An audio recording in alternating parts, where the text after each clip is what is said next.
तो बच्चों, आज हम लेके आए हैं सिलेबस टीओ ट्रेनिंग ऑफिसर का। आईटीआई में जो ट्रेनिंग ऑफिसर होते हैं उनका सिलेबस लेके आया, वो भी मैथ्स से, मैथ ऑफ ड्राइंग से मैंने सिलेबस उठाया है। तो स्टार्ट करते हैं। इसमें क्या क्या टॉपिक है। सबसे पहले फैक्टर्स है, गुणज है, फिर एचसीएफ एलसीएम, प्रॉब्लम फ्रैक्शन की है, उसमें एडिशन है, फ्रैक्शन का सब्ट्रैक्शन है, फ्रैक्शन का मल्टीप्लिकेशन है, डिवीजन है, और डेसिमल फ्रैक्शन भी है। उसमें डेसिमल फ्रैक्शन का भी अपना एडिशन है, सब्ट्रैक्शन है, मल्टीप्लिकेशन है एंड डिवीजन है, solving problem by using calculator. ये चीज जो दिया है इसमें सबको कंफ्यूजन है, कैलकुलेटर यूज नहीं करना है, सीधा सीधा है जो हमने जितना हमें एक्सपीरियंस है उसमें बिना कैलकुलेटर के सॉल्व करना पड़ता है। आगे आएंगे हम। स्क्वायर रूट है, स्क्वायर रूट मतलब वर्गमूल है, रेशो एंड प्रोपोर्शनल है, परसेंटेज है, स्क्वायर है, स्क्वायर रूट है, simple problem using calculator, 3 application of Pythagoras theorem, Pythagoras theorem भी यूज होगी, एंड रिलेटिव प्रॉब्लम, पाइथागोरस से रिलेटेड प्रॉब्लम आएगी, रेशो एंड प्रोपोर्शन भी आएगा।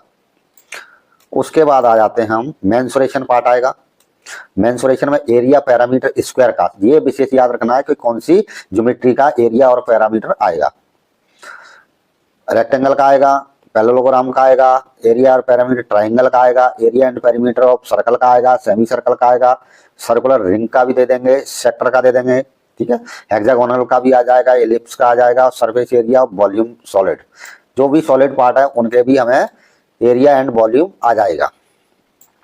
क्यूब का आएगा, इसमें ये सॉलिड वाले पार्ट है, क्यूब है, क्यूबॉइड है, सिलेंडर है, स्फीयर है, होलो सिलेंडर है, and finding lateral surface area. Lateral surface area को हम बोलते हैं जो ऊपर एरिया होता है, जो कर्व एरिया होता है, एक लेटरल होता है, एक सिंपल होता है। टोटल सरफेस एरिया भी पूछ लेते हैं, कर्व एरिया पूछ लेते हैं, तो इनका सबका अलग अलग आएगा। कैपेसिटी पूछ लेंगे, किसी भी कोई भी शेप दे देंगे उसकी कैपेसिटी पूछ लेंगे। कैपेसिटी का मतलब है सीधा सीधा वॉल्यूम। हेक्सागोनल की, सिलिंड्रिकल शेप की, वेसल की, ये इस टाइप से हमें पूछ लेंगे।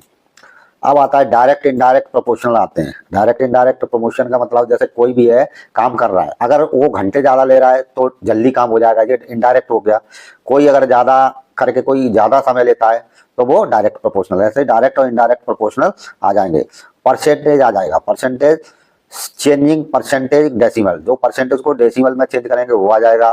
प्रॉफिट और लॉस आ जाएगा, सिंपल प्रॉब्लम, प्रॉफिट और लॉस का सिंपल प्रॉब्लम आ जाएगा, और सिंपल एंड कंपाउंडिंग इंटरेस्ट। ये इतना सिलेबस है जो आपका पूछा जाएगा। तो धन्यवाद।